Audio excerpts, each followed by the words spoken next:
राधा वल्लभ जी कैसे प्रकट हुए, कैसे विराजमान हुए, इसलिए बहुत ध्यान से सुनो। तो श्री व्यास मिश्र जी बहुत बड़े ज्योतिष के प्रकांड विद्वान थे और उनकी पत्नी थी श्री तारा माता जी, तारा मैया। व्यास मिश्र जी एक मुगल राजा के यहां गए और उसके भविष्य की कई बातें उन्होंने बता दी, तो राजा उनको बहुत सम्मान के साथ अपने यहां रखता था। पर तारा मैया थोड़ी व्याकुल रहती थी। क्यों? क्योंकि कोई विशिष्ट संतान की प्राप्ति नहीं हुई। तो व्यास मिश्र जी के एक बड़े भैया थे, वो सन्यासी थे, उनका नाम था नृसिंह आश्रम जी। एक बार वो देवबंद पधारे तो हजारों लोग उनके दर्शन करने के लिए गए, क्योंकि व्यास मिश्र जी के बड़े भैया हैं तो वो भी गए। जब उन्होंने प्रणाम किया तो तारा मैया का मुखमंडल देख करके नृसिंह आश्रम जी बोले कि आपके मुख पर थोड़ी हमको चिंता दिख रही है, क्या बात है, किस बात की चिंता में हो? तब तारा मैया बोली कि आप सब जानते हैं, अरे घर में एक संतान हो तो उसका एक सुख माता पिता को प्राप्त होता है, भविष्य में वंश आगे बढ़ता, आदि आदि बातें कहीं। तो श्री नृसिंह आश्रम जी बोले ठाकुर जी पे भरोसा रखो, सब मंगल में होगा।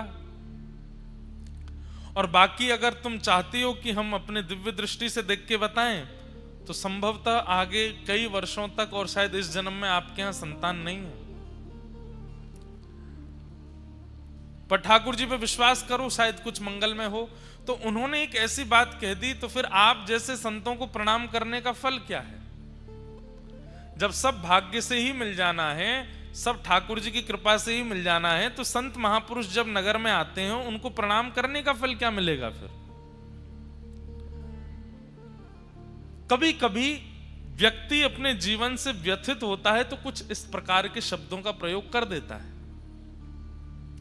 नृसिंह आश्रम जी को थोड़ी ये बात जमी नहीं और उन्होंने कहा कि अगर मैंने अभी भी कहा कि तुम्हारे भाग्य में होगा या भगवान कृपा करेंगे तो मिलेगा, तो कहीं ना कहीं किसी एक जीव के चित्त में अविश्वास हो जाएगा। अब तो संत दर्शन और संत कृपा का फल क्या होता है ये प्रत्यक्ष दिखाना पड़ेगा। और नृसिंह आश्रम जी ने तुरंत ठाकुर जी को प्रणाम किया, बोले भगवान कृपा करो, आपके प्रति इनका विश्वास दृढ़ हो, इसके लिए इनके घर एक संतान जरूर होनी चाहिए। तुरंत उनके ध्यान में भगवान की मधुर वंशी दिखाई देने लगी, वेणु जी का दर्शन होने लगा। वेणु का दर्शन करते ही नृसिंह आश्रम जी समझ गए ठाकुर जी कह रहे हैं भगवान का प्रत्येक श्रृंगार, मुकुट, कुंडल, वस्त्र, पीतांबरी, माला सबने अवतार लिया है ठाकुर जी के रूप का आस्वादन करने के लिए। हमारे रामानु संप्रदाय में एक आचार्य चरण हुए, अभी पिछली कथा में उनका चरित्र सुना रहा था मैं। वो भगवान के, उनका नाम था श्री कुलशेखर जी। कहते हैं उनके चरित्र में आता, कुलशेखर जी कौन थे? बोले भगवान की कौस्तुभ मणि के अवतार। भगवान की एक एक वस्तु अवतार धारण करती है, इसलिए जब भी हमारे ठाकुर जी का श्रृंगार अनवसर किया जाता है तो प्रत्येक श्रृंगार को प्रणाम करके रखते हैं। क्यों?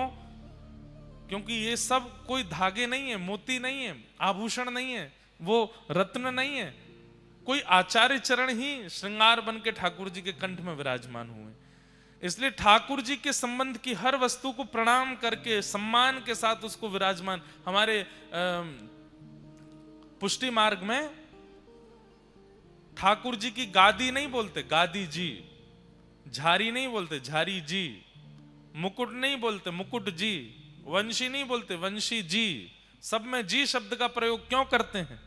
वो सम्मान क्यों देते हैं? अरे भाई वो सामान्य नहीं है, निकुंज नायक भगवान के अधर पर विराजमान है, वो वंशी है नहीं, वंशी जी, वेणु जी, वेत्र जी, सब में जी का प्रयोग करते हैं।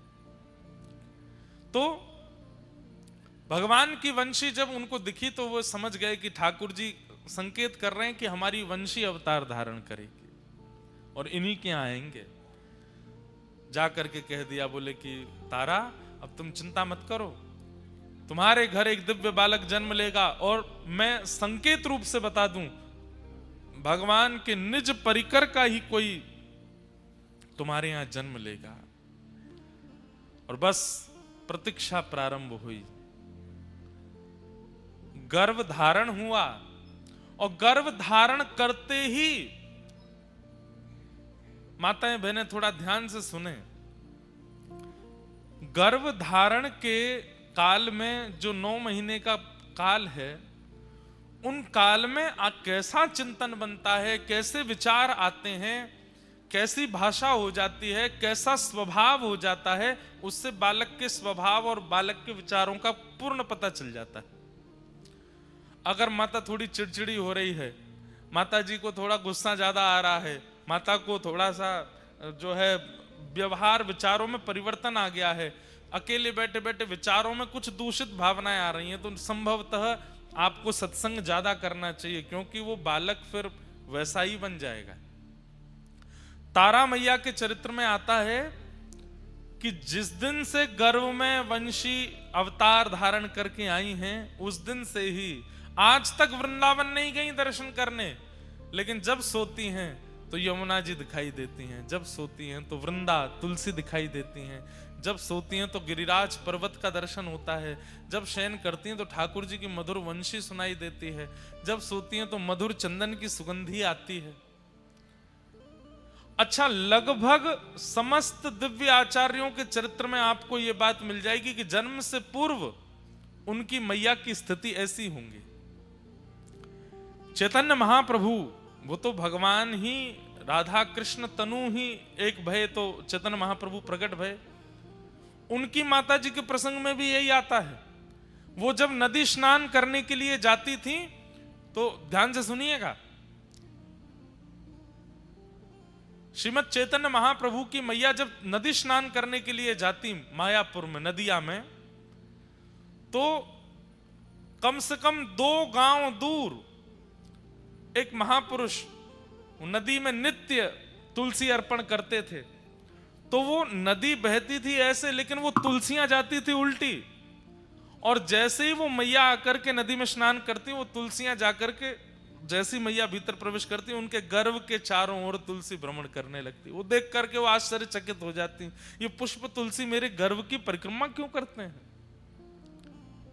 जब किसी दिव्य वैष्णव भक्त या दिव्य बालक का अवतरण होने वाला होता है, उसके प्रसव काल में ही मैया को अनुभव हो जाता है कि वो कैसा है। तारा मैया उठ जाती हैं और व्यास मिश्र जी से कहती हैं, मुझे यमुना जी का दर्शन होता है, मुझे मधुर वृक्षों के दर्शन होते हैं, गिरिराज जी का, मैं तो कभी व्रज गई नहीं, फिर मुझे व्रज का स्मरण क्यों होता है? और स्मरण ही नहीं होता, व्याकुलता होती है, चित्त में विरह होता है कि मुझे कोई लेकर के वृंदावन चले और मैं वृंदावन जाऊं। व्यास मिश्र जी, आप कुछ योजना बनाइए ना, मुझे लेकर के वृंदावन चलिए।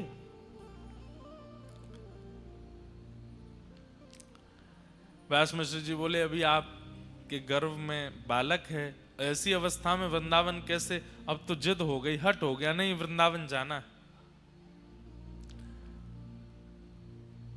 व्यास मिश्र जी ने राजा से कहा, जो मुगल राजा था, कि हमें अपनी पत्नी को वृंदावन लेकर के जाना है, आप आज्ञा दें। तो राजा ने कहा, आप रुक जाइए, कुछ दिन में हम आगरा जाने वाले हैं किसी कार्य से, और हमारे साथ पूरी सेना जाएगी, पालकियां जाएंगी, आपकी पत्नी गर्भवती है, पालकी में हम ले चलेंगे।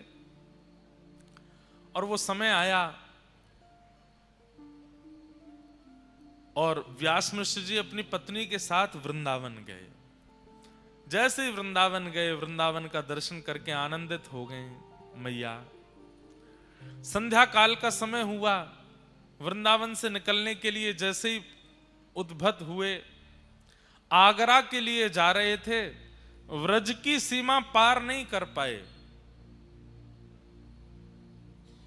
प्रसव पीड़ा हुई मां को, इतनी वेदना हुई, इतनी पीड़ा हुई कि वहीं रुकना पड़ा।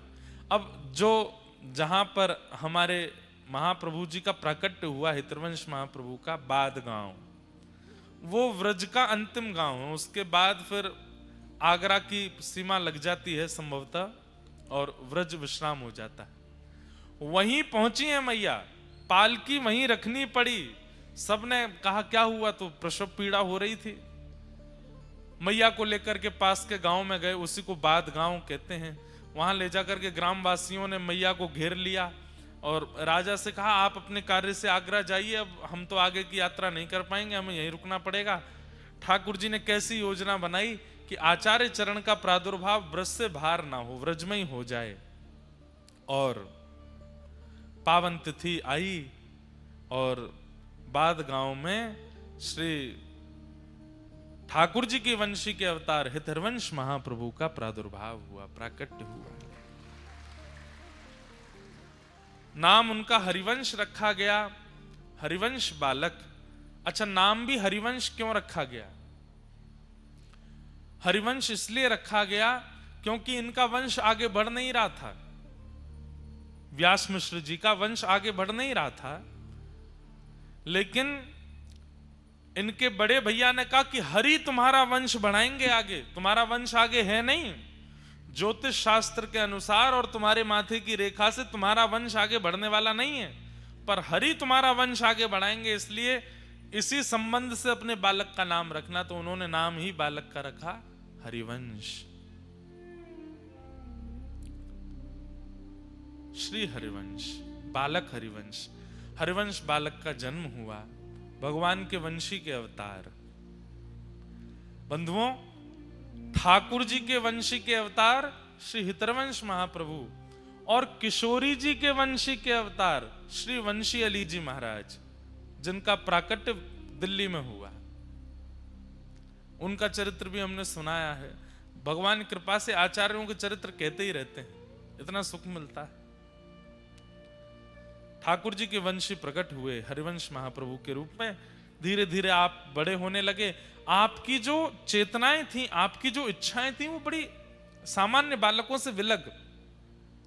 आप मंदिर के द्वार पर बैठे रहते, पिताजी ठाकुर जी की सेवा करते थे, उन्हीं को ही देखते रहते और मन में इच्छा प्रकट करते कि पिताजी सेवा में अंदर बुलाएंगे, लेकिन छोटे बालक जानकर के पिताजी सेवा में नहीं बुलाते थे। तो ये अब जब चलने फिरने लगे तो बाहर जाते, ग्रामीण बालकों के बीच में खेलते, तो उनमें जो सांवला बालक होता था, जिसका रंग थोड़ा सा सांवला होता, उस बालक को लेते और एक उस बालक को लेते जिसका रंग बहुत गोरा। गोरे बालक को तो श्री जी बना देते, सांवले बालक को ठाकुर जी बना देते और दोनों को फिर बना करके फिर उनसे कहते नृत्य करो। और बालक कहते हम क्यों नृत्य करें? तो रोने लगते चरण पकड़ के, बोले आप नृत्य नहीं करोगे, मुझ पर कृपा नहीं करोगे। अब वो बालक बेचारा जो सांवला बालक था उसकी तो कोई बात नहीं, लेकिन जो गोरा बालक अपने घर जाता तो माता जी उसकी कहती क्या छोरी बन के आ जाता है, क्योंकि श्री जी बनाते थे, चुनरी आदि पहना के काजल वाजल लगा देते। सब लोग जाके शिकायत करने लगे, व्यास मिश्र जी अपने बालक को समझाओ, ये हमारे बालकों को लाली बना देता है। माता पिता समझाते, तुम क्यों करते हो ऐसा? कुछ नहीं बोलते। अब कैसे बताएं अपने हृदय की बात कि मैं वंशी हूं, मैं तो नित्य प्रिया प्रियतम का ही दर्शन करता हूं। बालकों को अब खेलने के लिए प्रतिबंधित कर दिया कि तुम हरिवंश के पास नहीं जाओगे। तो आप मन में विचार करते, अब सेवा कैसे करूं? पिताजी मंदिर में नहीं जाने देते, बालक खेलने नहीं आते, तो आप वन में जाते और युगल वृक्षों को ढूंढते, 2 वृक्ष अगल बगल में हों। सोचिए, प्राण बसते हैं वैष्णवों की सेवा में, सेवा के बिना रह नहीं पाते ठाकुर जी के। युगल वृक्ष जैसे ही देखते तो तुरंत जाते और एक वृक्ष को ठाकुर जी बना देते, एक वृक्ष को श्री जी बना देते और उन्हीं की परिक्रमा करते, उन्हीं का भोग लगाते, उन्हीं का श्रृंगार करते, युगल वृक्ष की सेवा करते। बंधुओं, सेवा ठाकुर जी स्वीकार करते हैं, इसका प्रमाण क्या था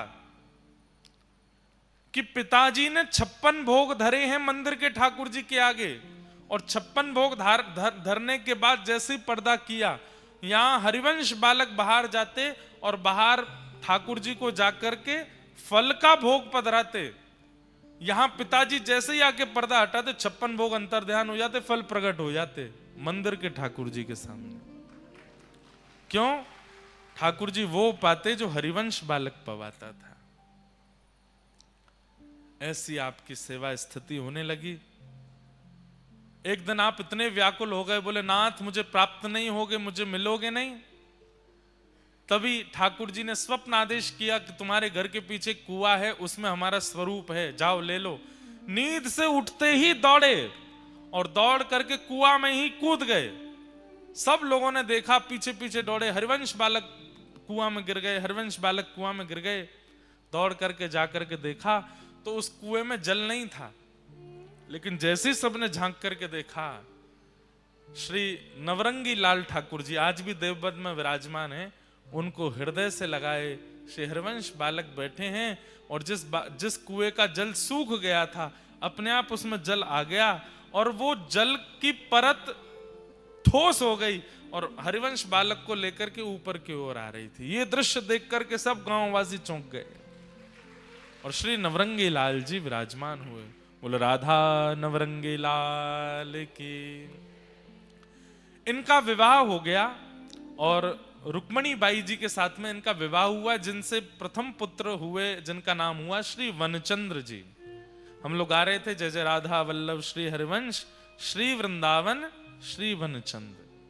इनके प्रथम पुत्र श्री वनचंद्र जी रुक्मणी बाई से जन्मे और अब दोनों ही ऐसे एक जैसे हो गए। दोनों पति पत्नी मिलकर के ठाकुर जी की सेवा करने लगे।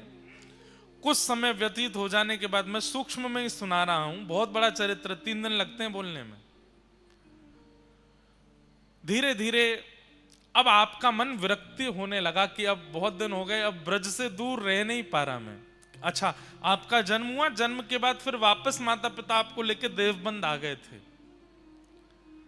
अब इनकी इच्छा हुई कि मैं वृंदावन जाऊं। तब किशोरी जी ने इनको स्वप्नादेश किया कि अब आप वृंदावन जाओ, सब छोड़ करके वृंदावन जाओ। आपने पत्नी से कहा कि श्री जी की आज्ञा हो गई, अब मैं वृंदावन जा रहा हूं। पत्नी ने कहा हम क्या करें? बोले नवरंगी लाल जी की सेवा करो, खूब प्रेम से सब व्यवस्थित करो। आप जैसे ही निकले घर से वृंदावन की ओर, तो रास्ते में एक गांव पड़ा जिसका नाम था चित्थावल। वहां आप रात्रि शयन के लिए रुके तो आपको पता चला कि यहां तो एक दिव्य ठाकुर जी के युगल स्वरूप की सेवा होती है। और आप जैसे ही दर्शन करने के लिए गए तो चित्थावल में जो युगल सरकार विराजमान थे वही थे श्री राधा वल्लभ लाल, श्री राधा वल्लभ लाल जी। ये व्रज से दूर है चित्थावल, वहीं देवबंद के आसपास है।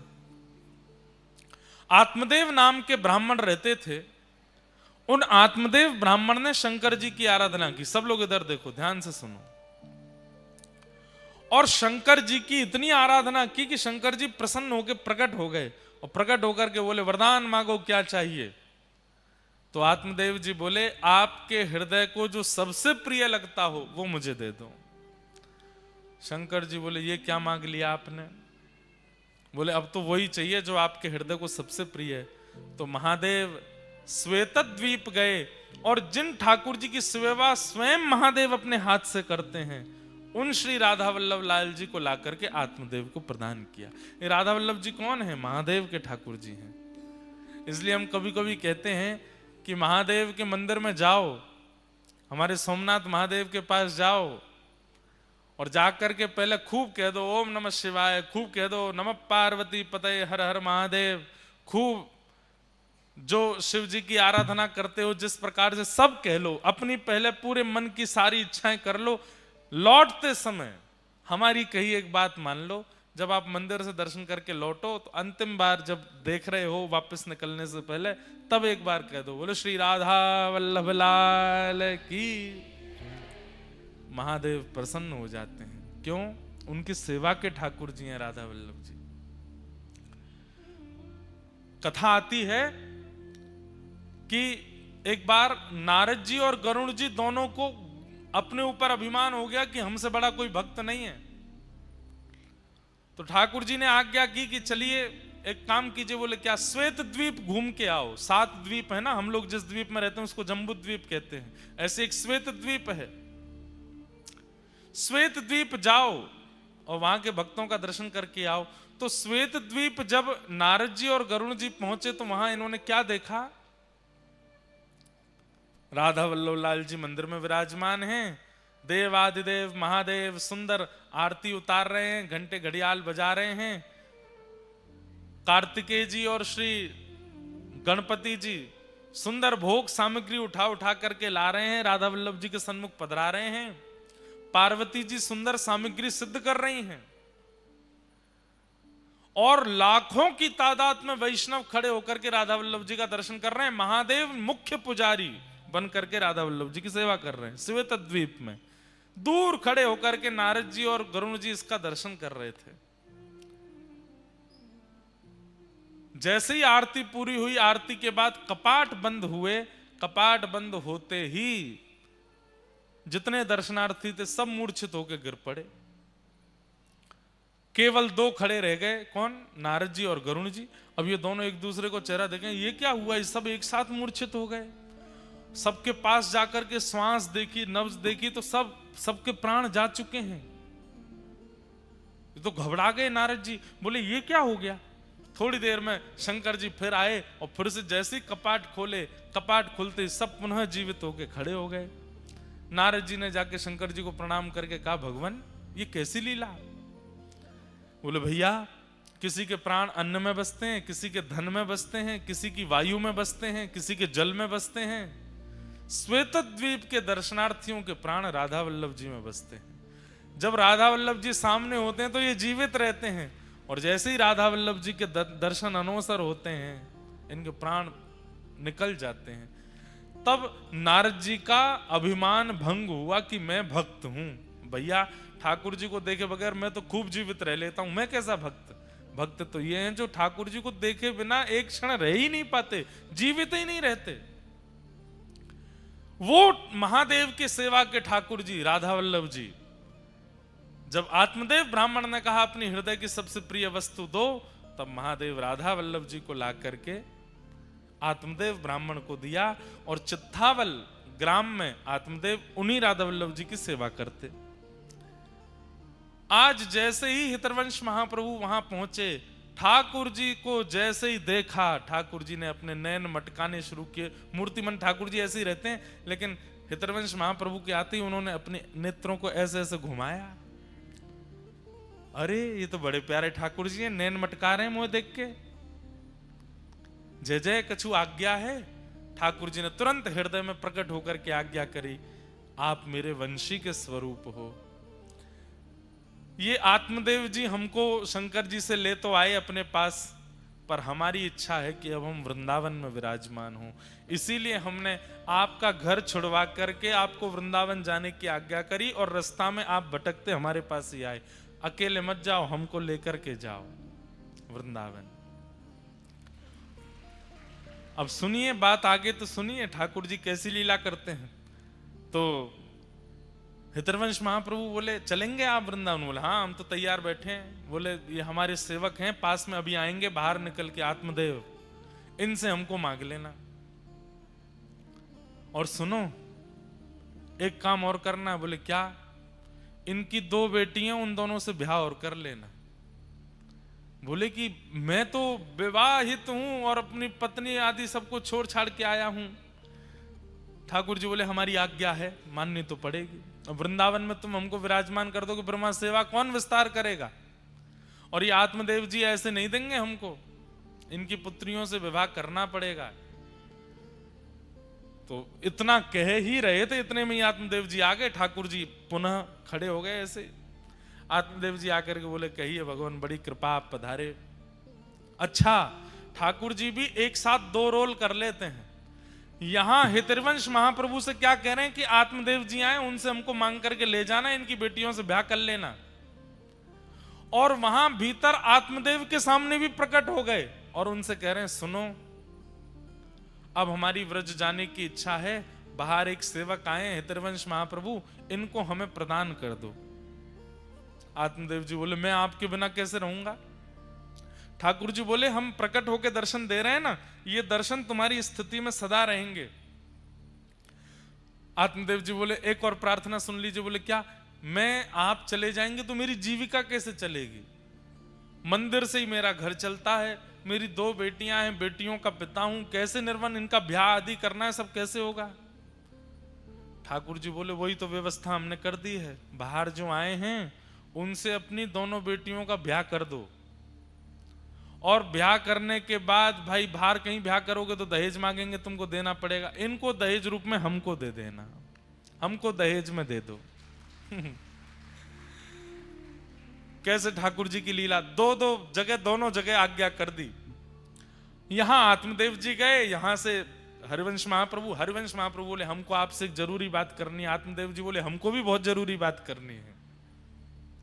बोले पहले आप बताओ। बोले नहीं पहले आप बताओ। नहीं मुझे तो ठाकुर जी ने आज्ञा करी वो बताना है। हाँ तो मुझे भी तो ठाकुर जी ने आज्ञा करी है, मुझे भी वही बताना है। हरिवंश जी बोले तो पहले मैं ही कह दूं। बोले हाँ कह दो। वो ठाकुर जी ने आज्ञा करी है कि राधा वल्लभ लाल जी को वृंदावन जाना है, आप इनको हमें प्रदान कर दो। आत्मदेव जी बोले ये तो हो गई एक आज्ञा, दूसरी आज्ञा क्या करी? हरिवंश महाप्रभु बोले आपको कैसे पता कि दूसरी आज्ञा भी है? बोले क्योंकि यही डिट्टो आज्ञा हमको भी करी है। तो बोले अच्छा तो दूसरी आज्ञा आप बता दो। बोले दूसरी आज्ञा ये करी है ना कि हमारी बेटियों से ब्याह कर लो। हाँ यही बोले हैं। और बोले फिर ये भी बोले हैं कि दहेज में हमको दे दो। कैसे ठाकुर जी हैं, अद्भुत लीला करते हैं।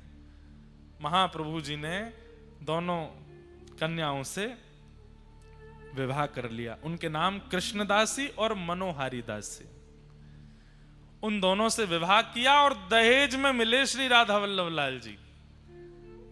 आप लोग जब वृंदावन प्रकट जो भजन है वृंदावन प्यारो वृंदावन, उसकी वीडियो देखेंगे, उसमें सूक्ष्म सूक्ष्म आचार्यों के चरित्र दिखाए हैं।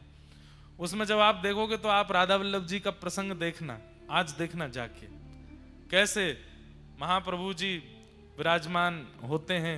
अभी जब बधाई पद गावे उस समय अगर कैमरा वाले भैया दिखा देंगे, उसमें जब पद गवे तब वृंदावन प्रकट पद में से वीडियो निकाल के राधा वल्लभ जी के प्राकट्य की, तो बहुत सुंदर वीडियो है।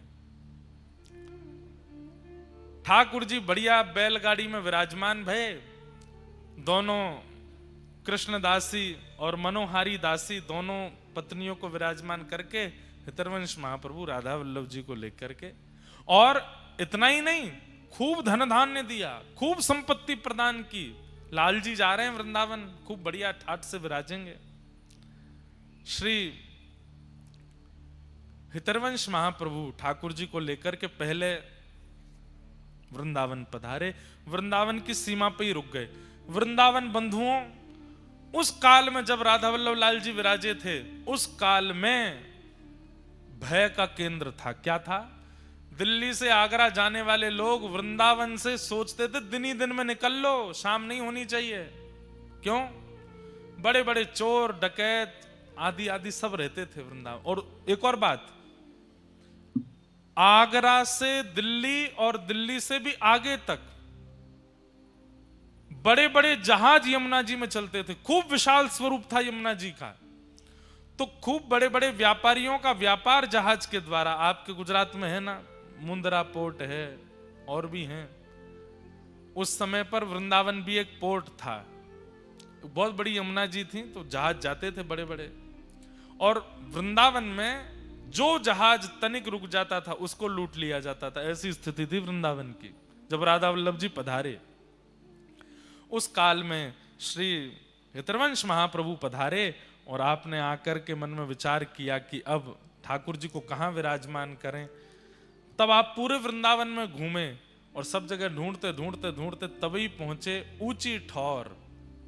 एक ऊंचा सा टीला था और यहां के जो वृक्ष वल्लरियां थी वो सामान्य नहीं थी। कैसी थी? वो स्थिर नहीं रहती। जैसे वृक्ष क्या स्थिर रहता है, आपको हटाना पड़ता है, लेकिन जैसे ही आप आगे चलो वृक्ष अपने आप हट रहे हैं, अपने आप रास्ता दे रहे हैं, अपने आप छाया बना रहे हैं। ऐसे मूवेबल वृक्ष थे ऊंची ठौर के। जब हितरवंश महाप्रभु ने उन वृक्षों के कुंजों को देखा, बोले ये बढ़िया जगह, उसी का नाम रखा मदन टेर।